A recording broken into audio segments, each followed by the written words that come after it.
Morrison, pale and dismayed, breaks into the room in unconcealed disorder. Might I speak a word to you, my lady? Nonsense. Show him up.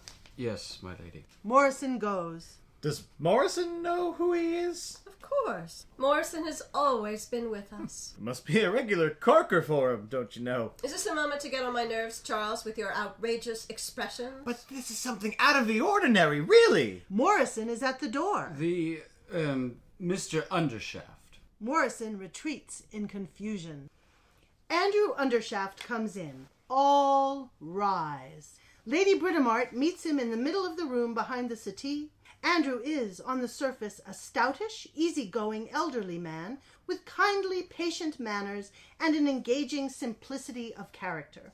But he has a watchful, deliberate, waiting, listening face, and formidable reserves of power, both bodily and mental, in his capacious chest and long head.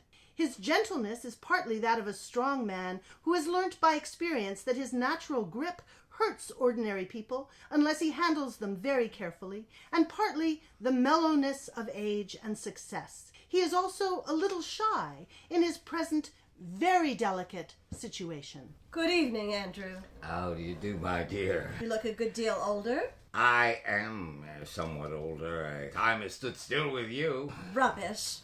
This is your family. Is it so large? I'm sorry to say my memory is failing very badly in some things. Undershaft offers his hand with paternal kindness to Lomax, who jerkily shakes his hand. Howdy-do. I can see you are my eldest. I'm very glad to meet you again, my boy. But look, here, don't you know what I say? Lady Britomart recovers from momentary speechlessness.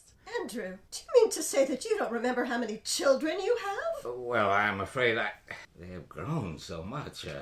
Am I making a ridiculous mistake? I may as well confess I recollect only one son, but so many things have happened since, of course. Andrew, you are talking nonsense. Of course you have only one son.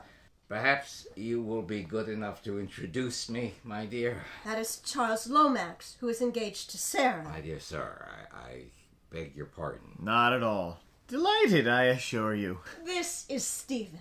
Happy to make your acquaintance, Mr. Stephen. Then you must be my son. Undershaft takes Cousin's hands in his. How are you, my young friend? He is very like you, my love. You flatter me, Mr. Undershaft. My name is Cusins, engaged to Barbara.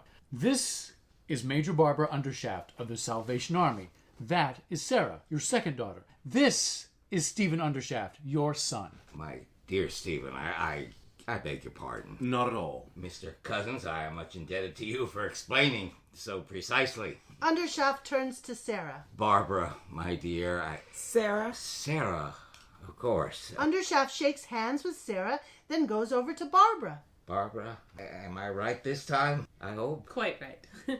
Undershaft and Barbara shake hands. Sit down, all of you. Sit down, Andrew. Lady Britomart comes forward and sits on the settee. Cousins brings his chair forward on her left. Barbara and Stephen resume their seats. Lomax gives his chair to Sarah and goes for another. Thank you, my love. Lomax brings a chair forward between the writing table and the settee and offers it to Undershaft. Takes you some time to find out exactly where you are, don't it? That is not what embarrasses me, Mr. Lomax. My difficulty is that if I play the part of a father, I shall produce the effect of an intrusive stranger, and if I play the part of a discreet stranger, I may appear callous as a father. There is no need for you to play any part at all, Andrew. You had much better be sincere and natural. Yes, my dear, I dare say that will be best. Well, here I am. Now what can I do for you all? You need not do anything, Andrew. You're one of the family. You can sit with us and enjoy yourself. Lomax's too long suppressed mirth explodes in agonized name. Charles Lomax, if you can behave yourself, behave yourself. If not, leave the room. I'm awfully sorry, Lady Brit, but really, upon my soul. Lomax sits on the settee between Lady Britomart and Undershaft, quite overcome.